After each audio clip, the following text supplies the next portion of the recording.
Neste momento, quero cumprimentar, antes de iniciar meu pronunciamento, o pronunciamento feito agora pelo senador Pedro Simon. Um pronunciamento marcante e que procura destacar as ações da comissão que foi instituída pela presidência dessa casa, pelo presidente José Sarney, e que tem como tarefa propor ao Parlamento brasileiro um novo Código Penal. Penso, senador Simon, como Vossa Excelência, que nós precisamos avançar muito nesse segmento, principalmente nos quesitos que diz respeito aos crimes do colarinho branco. O combate à corrupção, eu costumo dizer, não deve ser ou não deva funcionar como bandeira política de quem quer que seja, mas deve ser sim uma preocupação presente e um orientador, um balizador nos atos, nas ações de todo ou de todas e todos os agentes públicos. E corrupção não precisamos, o combate à corrupção não nos cobra apenas o combate pontual, em ações pontuais, mas nos cobra medidas mais estruturantes que sirvam para diminuir, se não extirpar, este que é o grande mal da sociedade capitalista, é bom que se diga, mas pelo menos minimizar significativamente os seus efeitos.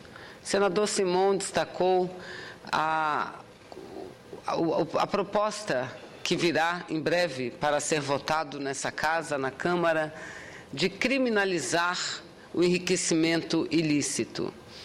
Precisamos, isso seria um avanço, não tenho dúvida nenhuma, significativo, muito importante, porque praticou algum tipo de crime a pessoa ou as pessoas que não tem qualquer explicação para o seu enriquecimento pessoal. E um outro ponto que penso precisamos também abordar é o recebimento desses recursos desviados. Não basta a punição criminal de quem praticou o ato de corrupção. É preciso que esta pessoa devolva centavo a centavo aquilo que não lhe pertence, mas sim pertence ao Estado e ao povo brasileiro. Então, senador Pedro Simon, acho que medidas importantes vêm sendo tomadas, vêm sendo adotadas. Eu somaria a essas medidas, a esses estudos, somaria a lei da transparência, porque a transparência, talvez, de todas as medidas, seja a mais eficaz. Porque a partir do momento em que o poder público é obrigado, em tempo real, prestar contas para a população, nós estaremos ou estamos com essa medida preparando, capacitando milhões de milhares de brasileiros para que eles próprios sejam os fiscais ou as fiscais da boa aplicação dos recursos públicos. Então, o Brasil adotar essa medida é algo fundamental. Não dá para descobrirmos que uma obra A ou B está sendo contratada por determinado valor pelo poder público no Diário Oficial, não. Isto feito tem que estar imediatamente disponibilizado nas redes de informação. A internet nos propicia isso e nós precisamos utilizá-la com grande competência. E nesse aspecto, o governo da presidenta Dilma vem dando passos largos muito importantes. Eu não falei ainda, senador Pedro Simon, em relação ao senador Demóstenes e ao seu possível, provável envolvimento com o grupo do senhor Carlos Cachoeira. Mas quero dizer, como Vossa Excelência, eu lamento muito. Não diria, como disse Vossa Excelência, que para mim foi uma decepção. Eu costumo muito desconfiar de determinadas ações, de determinados atos. Não exatamente uma decepção, mas, sem dúvida nenhuma, é algo que escandaliza, não só o povo brasileiro, mas todos aqueles que aqui estão, pela prática que a imprensa divulga, que as escutas telefônicas revelaram à nação brasileira. Mas eu tenho confiança não só na Comissão Parlamentar de Inquérito, lá estou eu na Comissão Parlamentar de Inquérito, juntamente com parlamentares muito competentes, mas deposito uma confiança na serenidade, na maturidade de todos os senadores e senadoras que compõem o Conselho de Ética dessa casa e que tem uma grande responsabilidade, não só perante o Senado Federal, mas perante o país, perante a nação brasileira. Então, eu deposito muita confiança e tenho certeza que o caso terá um desfecho, não só que a população espera, mas um desfecho que os dados, que todo levantamento feito até agora exige que tenha.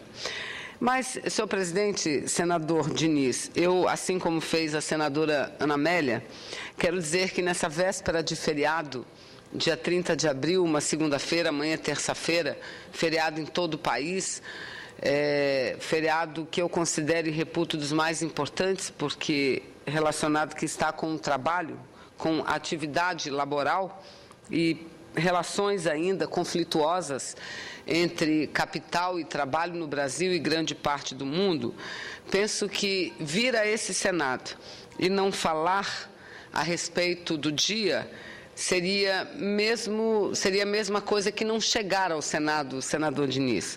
Portanto, eu ocupo a tribuna nesse dia para homenagear todos os trabalhadores, as trabalhadoras do mundo e especialmente do Brasil. Homenagear as suas lutas e conquistas que serão lembradas principalmente no dia de amanhã, porque o Dia do Trabalho, assim como o Dia da Mulher, o Dia do Jornalista, o Dia de Combate à Discriminação Racial, o Dia de Combate à Violência contra a Mulher, são dias que servem para que a população, todo o povo, possa refletir sobre problemáticas que têm que ser enfrentadas e que têm que ser atacadas. Então, a data do Dia do Trabalhador, o Dia Internacional do Trabalho, é comemorada, senhor presidente, em dezenas de países ao redor do mundo. Homenageia todos os trabalhadores e trabalhadoras. E é uma alusão, como aqui já foi dito, aos trabalhadores de Chicago, nos Estados Unidos, que reivindicaram, no mês de maio de 1886, a diminuição da carga horária desumana de 13 para 8 horas diárias, além de reivindicarem melhores condições de trabalho. A mobilização contou com passeatas, com piquetes e muitas manifestações nos Estados Unidos. E a polícia repreendeu duramente todas as formas de manifestações. Por isso, muitos dos operários, trabalhadores e trabalhadoras também foram feridos, presos e muitos foram mortos por conta da represália aos protestos. A tragédia de Chicago, portanto, foi, infelizmente, o ápice sangrento de uma luta por melhores condições de trabalho e por uma jornada humana que vinha sendo feita na última metade do século XIX. Aqui no Brasil, o movimento de esquerda também levantou essas bandeiras. E a primeira celebração, ao 1º de maio, aconteceu graças ao Centro Socialista em Santos, no ano de 1895. Já na Constituinte de 1946, a bancada comunista e bancada do partido que eu pertenço, a bancada comunista, formada à época por 15 deputados, um senador da República, Luiz Carlos Prestes, levantou bandeiras históricas relacionadas aos trabalhadores, como, por exemplo, a participação dos trabalhadores e trabalhadoras no lucro e na gestão das empresas. Algo que nós já alcançamos, mas que precisamos avançar ainda mais, porque a participação nos lucros dos trabalhadores e trabalhadoras, principalmente das grandes corporações, das grandes empresas, tem sido ainda algo simbólico. É preciso que cresça, que haja um crescimento progressivo para que o trabalhador possa ter um pouco melhor, ver uma remuneração um pouco melhor em relação ao trabalho que desenvolve no dia a dia. Outra reivindicação da nossa bancada... Permita-me interromper só para anunciar a presença de um grupo de alunos da Universidade de Harvard, dos Estados Unidos, aqui no plenário. Então, a mesa aproveita para dar as boas-vindas aos estudantes de Harvard aqui no nosso Senado. Pois não, recebam minhas congratulações também.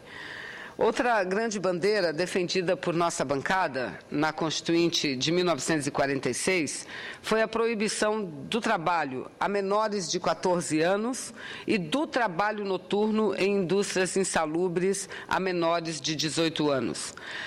A organização paritária da Justiça do Trabalho e sua extensão aos trabalhadores no campo também foi uma bandeira, uma forte bandeira levantada pelo nosso partido e que virou posteriormente, lá naquela época ainda, um direito significativo. A ampla autonomia e liberdades sindicais defendemos também à época com muita força. A jornada máxima de trabalho de 8 horas diárias, a extensão da legislação trabalhista aos trabalhadores do campo e a concessão do direito de greve aos funcionários públicos foram algumas das medidas e das bandeiras levantadas àquela época. E algumas dessas ainda continuam hoje, nos dias atuais, na ordem do dia. E eu destaco a diminuição da jornada de trabalho para 40 horas semanais, porque homenagear os trabalhadores brasileiros, os trabalhadores do mundo, não basta apenas falar do que foram as suas bandeiras e as suas conquistas, mas é preciso registrar essas bandeiras, registrar essas conquistas e, ao mesmo tempo, apontar para as novas bandeiras que caminham rumo à construção de relações entre trabalho e capital mais humanas. Portanto, a redução da jornada de trabalho de 44 horas, senhor presidente, para 40 horas semanais, pensamos todos nós que promoveria, caso isso ocorresse, promoveria um avanço importante no combate ao desemprego no país. Segundo o DIEESE, existe hoje em torno de 3 milhões de trabalhadores desempregados em nosso país.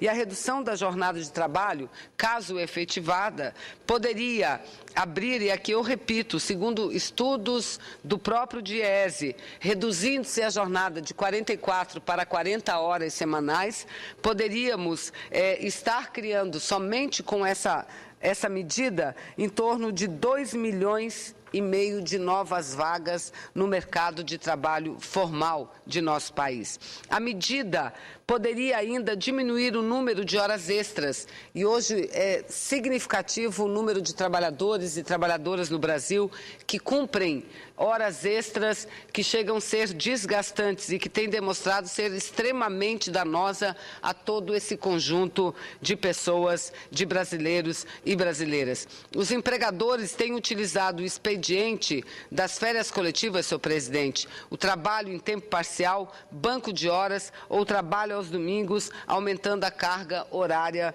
do empregado. Ou seja, além de criar novos empregos, poderíamos também diminuir, diminuir as horas extras que tão mal causa ao trabalhador e trabalhadora brasileira, que muitas vezes utilizam-se desse expediente para poder melhorar o seu nível de salário, o seu ganho mensal. A adoção das 40 horas também poderia contribuir, senhor presidente, para diminuir o número de doenças e o volume de casos de doenças laborais no Brasil, que tem aumentado de forma assustadora e, em grande parte, pela extensiva, pela estafante jornada e elevada jornada de trabalho. Aliás, há alguns dias nós também comemoramos o Dia da Segurança no Trabalho, senhor presidente, além da criação da Justiça do Trabalho em nosso país, que tem sido a Justiça do Trabalho um elemento fundamental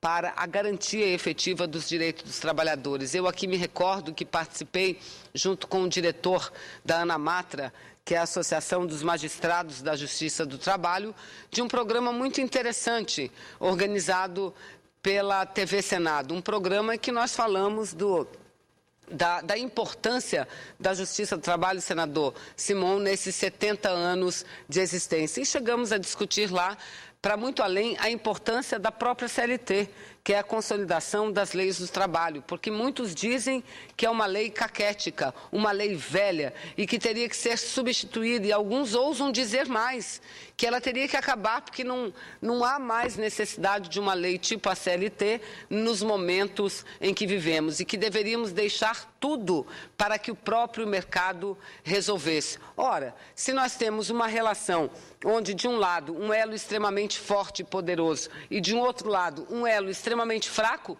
sem poder algum, obviamente que nós temos que ter um conjunto de normas, um conjunto de regras, de dispositivos legais para que regule e garanta sempre o cumprimento do direito do mais fraco. Então, homenagear os trabalhadores é homenagear no Brasil os 70 anos da Justiça do Trabalho e homenagear essa lei tão importante conquistada pelos trabalhadores e trabalhadoras brasileiras. Lembro que no segundo mandato do presidente Fernando Henrique, nos deparamos na Câmara dos Deputados, e ainda bem que o projeto nem chegou a ser remetido para o Senado Federal, porque barramos lá, na Câmara dos Deputados, um projeto que é muito simples, simplório até, diria, de um único artigo, mas de um conteúdo fantástico, porque em um único artigo o projeto acabava com todo o conteúdo da consolidação das leis do trabalho. Era o artigo que dizia que o negociado